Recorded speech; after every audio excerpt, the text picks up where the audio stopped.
that we are not here talking about economics. We are not talking about economic activities. We are talking about the philosophy or the theory behind those economic activities. We are not talking about the capitalist system, but about the theory behind that system. The best economic system is a market economy in which individuals and groups of individuals have complete freedom in engaging in economic activity.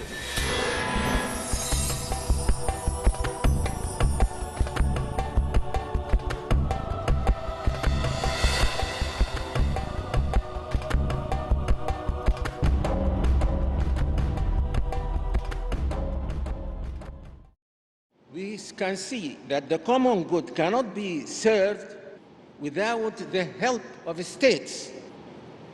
Think of education, of health care, of global warming. All this, governments have to interfere to ensure that poor people or people have chance for education, have chance for health care, and they must interfere to stop this global warming. All this goes to show that there must be restraints on people's economic activities. The important question now is what kind of restrictions or restraints? Now, there is no answer in the capitalist philosophy to this question, and therefore the intervention has been arbitrary.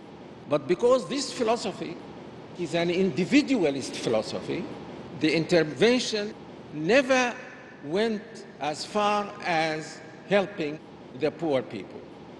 The result is that you find homeless citizens and citizens who sleep in ditches, even in winter, in some of the richest countries in the world.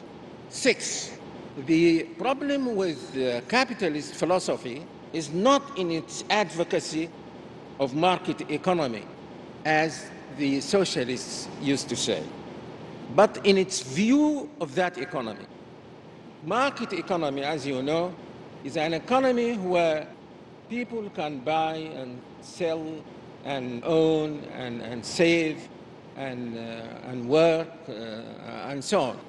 This is the market economy. And this is a very natural economy. People have always throughout history been doing this. And as we will see, this is also the Islamic economy. So the problem of capitalism is not in the fact that it is a market economy, but in its view of that market economy. Many people in the West, and perhaps even sometimes in the Muslim world, don't distinguish between market economy and capitalist economy.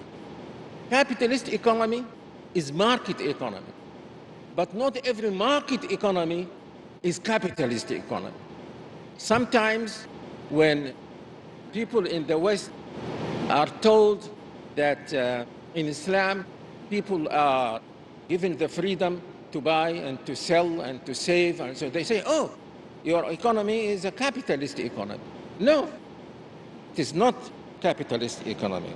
Now, someone might ask the question, if all that we have been saying about the capitalist theory is true, why are countries still insisting on calling their economies capitalist and adhering even to some of the harmful effects of the philosophy of capitalism? The answer is that many of them think, and they have this thinking this for a long time, many of them think that the only alternative to capitalism is socialism. And socialism has been proven to be a failure. It was a failure in the Soviet Union. Even China is now abandoning it. So they say We don't want to leave a successful economy like capitalism and accept the alternative, which is socialism. Now, I said that Islam is a market economy. And now I would like to say a few words about this economy. Many of you might be surprised if I say that the Quran rejected the capitalist philosophy. Someone might say that this philosophy was advocated only in 18th century Europe by people like Adam Smith. So how can there be a reference to it in the Quran?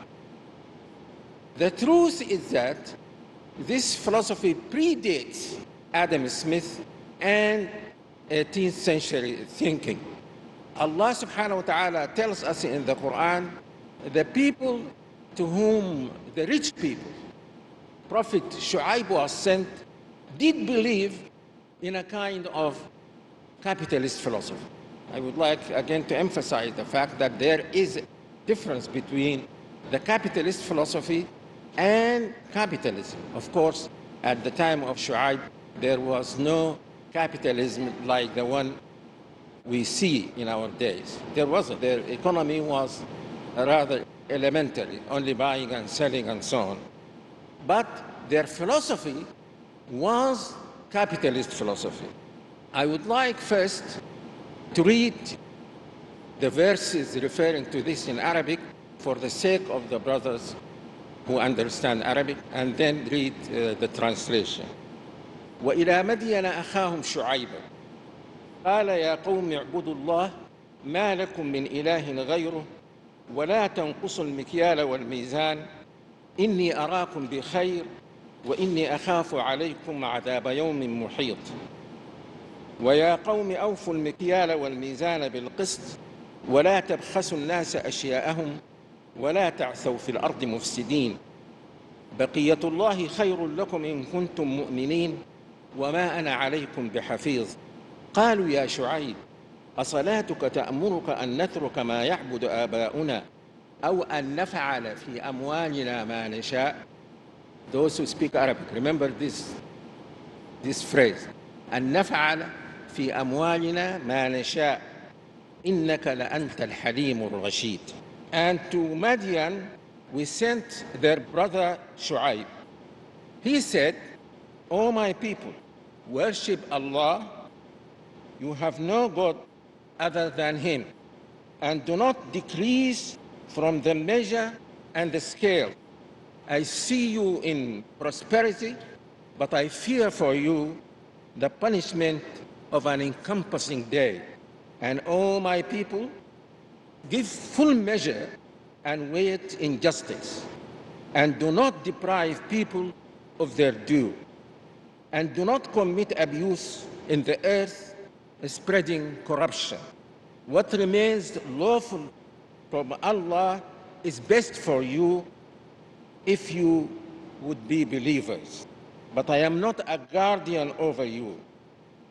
They said, O Shu'aib, does your prayer, meaning your deen, your religion, command you that we should leave what our fathers worship, or not do with our wealth what we please? No. Here, Shu'aib told them they cannot be free to do what they want with their wealth. He said, we said in Arabic and in English translation, do this, do that, don't do this. And most of what he said, and what prophets and also Prophet Muhammad says, and most of these restraints are in the interest of the poor people. Now, because these people were not real believers, they thought that their wealth, that they own this wealth in an absolute sense. But prophets come to tell people that this wealth is created by Allah subhanahu wa ta'ala, so He is the real owner of the wealth, and it is He who has the right to tell you how to deal with it. Now, the people of Shu'aib wanted to do what they wanted or what they pleased with their wealth. And the expression laissez-faire, let him do what he likes, seems like a translation of the words of the people of Shu'aib. So according to the Quran, this philosophy is older than Adam Smith or the French European thought.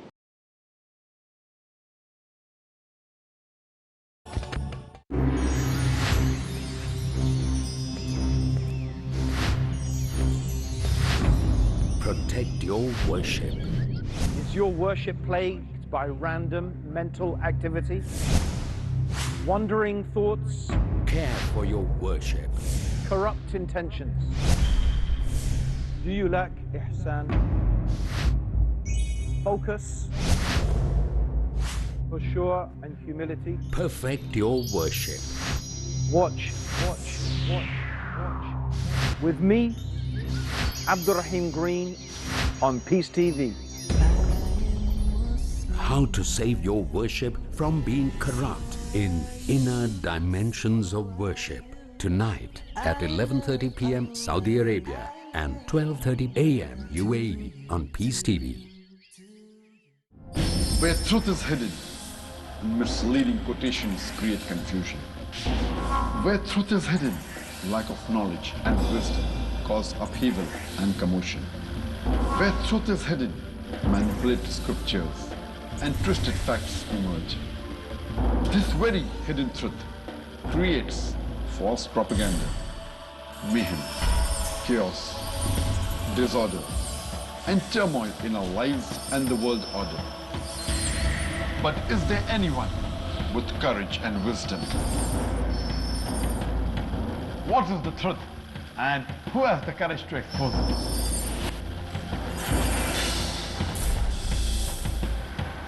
Because it's your right to know the truth.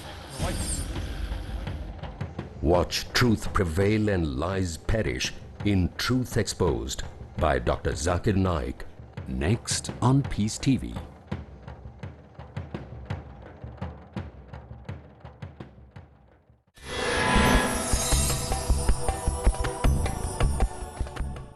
Now, what is the Islamic economy? I say just a few words about it. Capitalism is a market economy within the framework of individualist philosophy.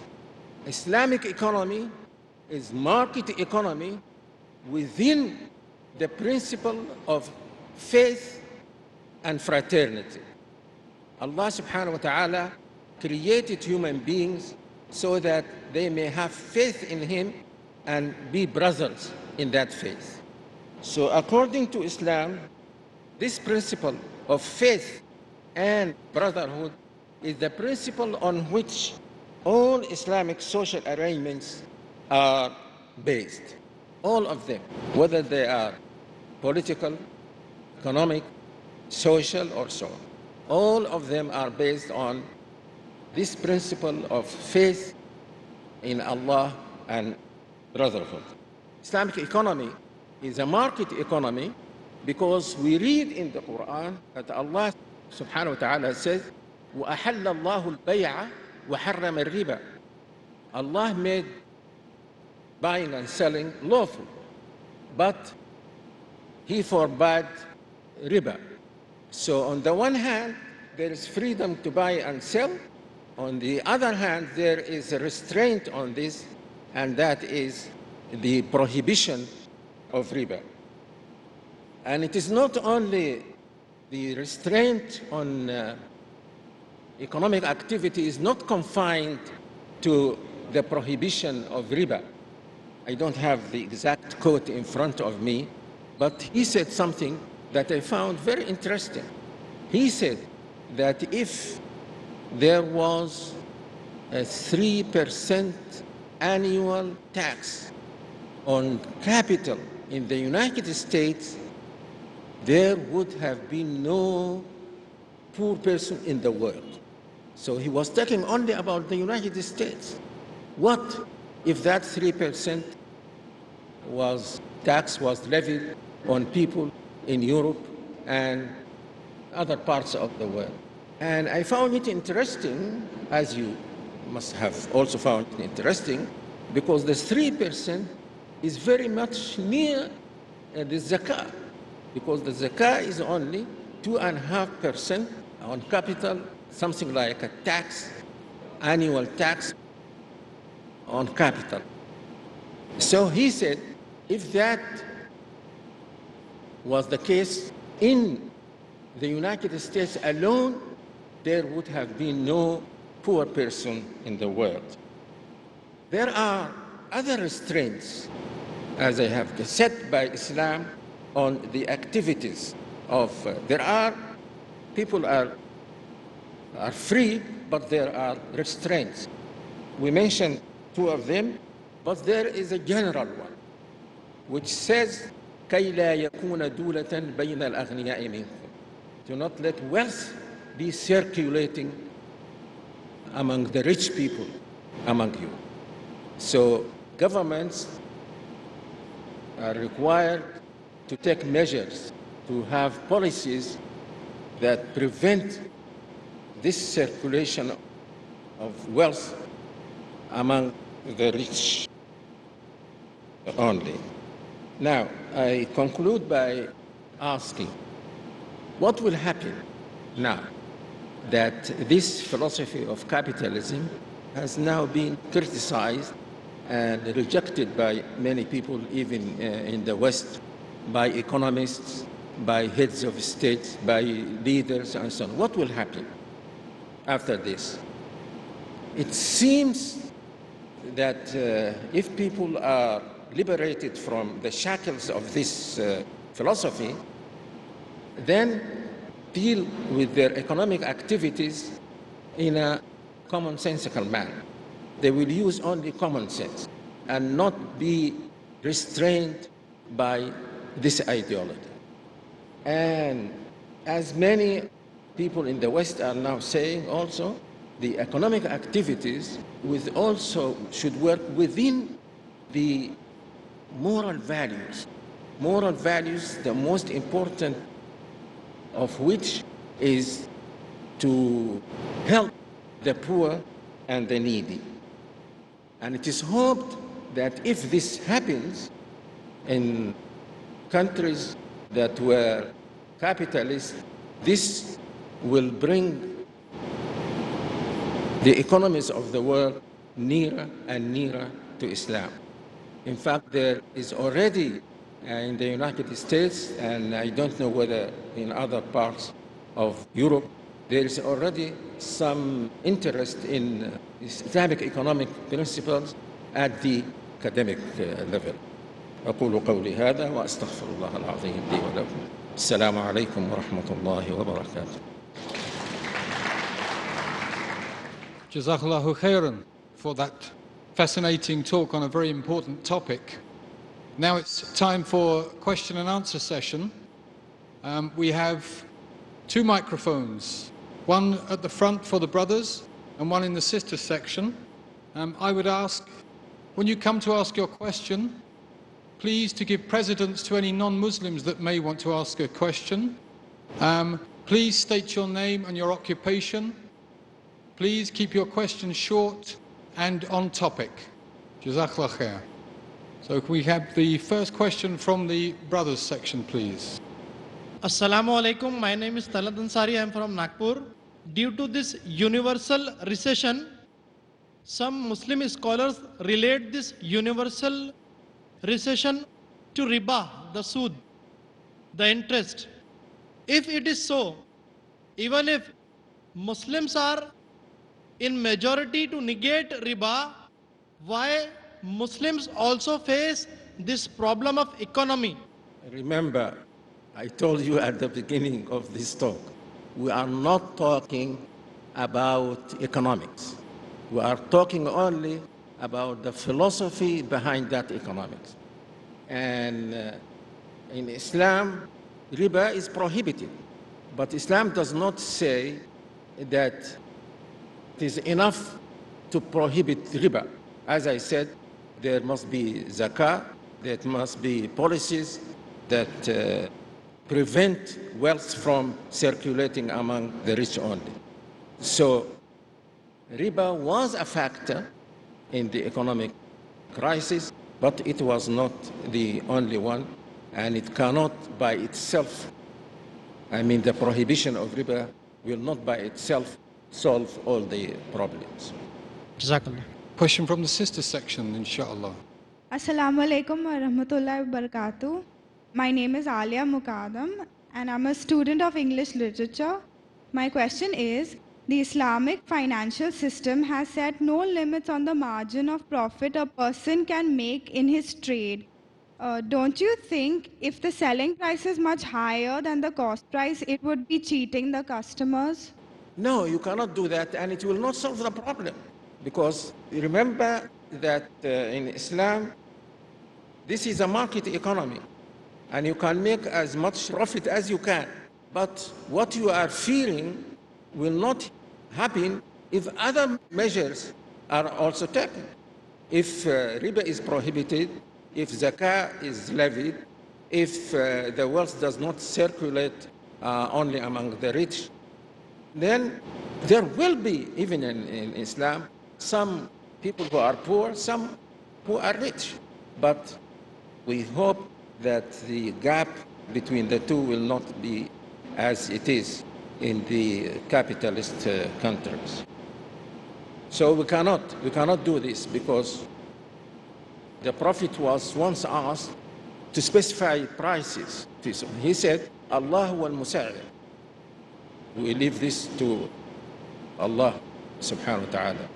And when he said, leave it to Allah subhanahu wa ta'ala, meaning leave it to what happens just as a result of buying and selling and so on. Thank you. Jazakallah. Jazakallah khair. Question from the brother section, please, inshallah. Assalamu alaikum. My name is Arif Siddiqui. I am an ex-banker. Sir, socialism is generally considered alternative to the capitalist system of economy if it collapses or fails. Do you want Islamic economy to be a corrective force to these two systems or an alternative to these two systems? And where is the dividing line, sir? It is, I said, it is an alternative. First, it is economic, it is a market economy like capitalism. Because market economy, as I said, is the natural economy. People have always been doing this throughout history and in all parts of the world. Socialism, which prohibited this, was an exception, and it did not succeed. So market economy is the natural thing. But unrestrained market economy will result in what we see now in the capitalist countries. So Islam is the alternative because it is a market economy. It is not socialist, it is not capitalist, but it is a market economy within the framework of Islamic values and principles and beliefs.